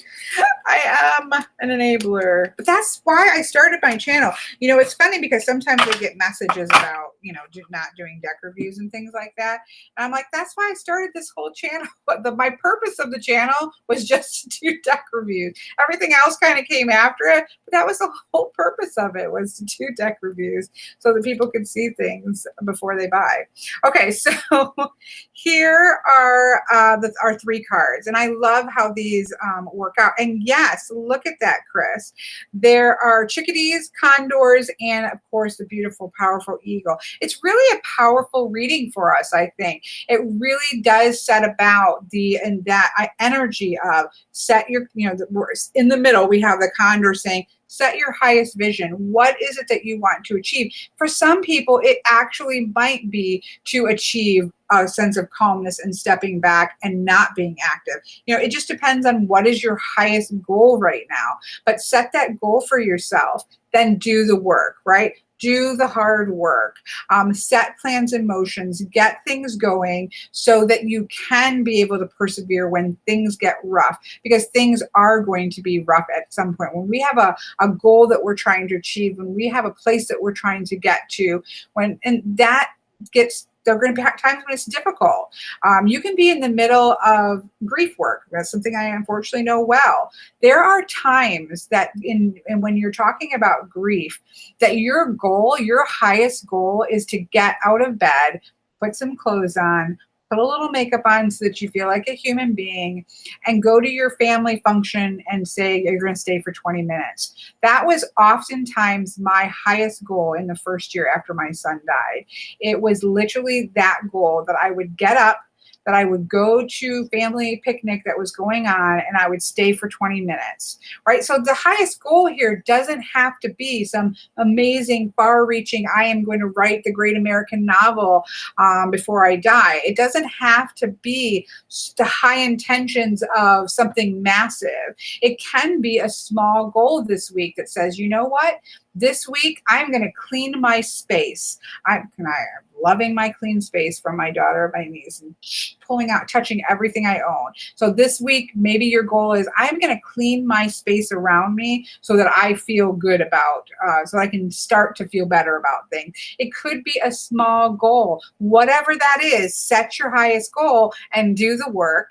And then having the Father Sky here is just to trust them. There is a degree of trust that says, if you do the work, if you do the preparation, if you set your mind on what it is that you're trying to achieve and do the work, trust that you're going to get there, that it may be a winding path, it may not be a straight shot, but trust that you're going to be able to go forward where you need to go forward, right? So I love these cards together. I really loved the one that we did before too. And I love that, as Chris pointed out, that we have birds in every one. So there we go. That is our message for this week from the animal, Spirit of the Animals, the Divine Feather Messenger, and the Angels and Ancestor decks. There they are. So that was pretty awesome. I just love reading.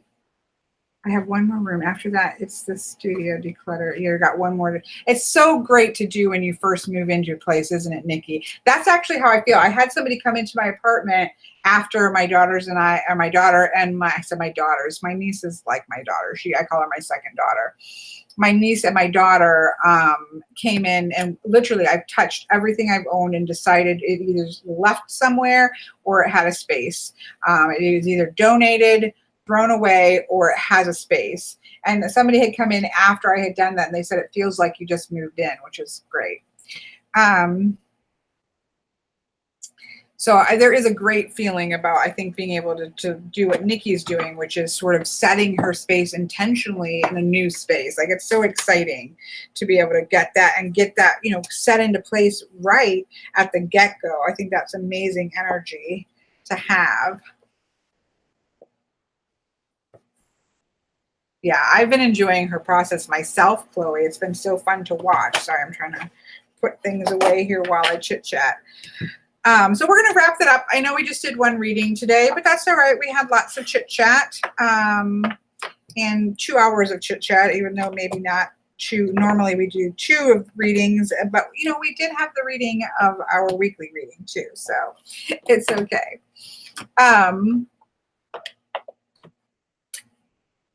I clean under the bed. But see, that can be a goal, Melly Cat. That can be a goal. One of the nice things about me keeping all of my deck collection under my bed is there's no room for anything else. I have 5, I think 5 different sizes. I have 1 big long under the bed. I have a queen size bed. And I have 1 big long one. And then I have 1, 2 smaller ones. And then I have 1 medium one. Underneath my bed. And one of the nice things about that is that it nothing else can get under there except for decks.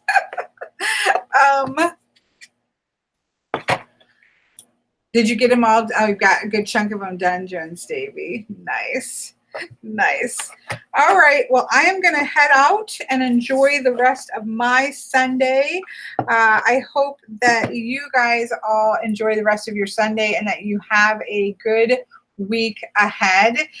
As always, thank you for everybody willing to come and chit chat with us and put up with maybe not the best video this week, but you know, we got to spend some time together, so we'll just roll with it. So I hope that you all have an absolutely wonderful week ahead and that you are able to navigate things forward in a way that is best for you. So see you guys all later and have a great day.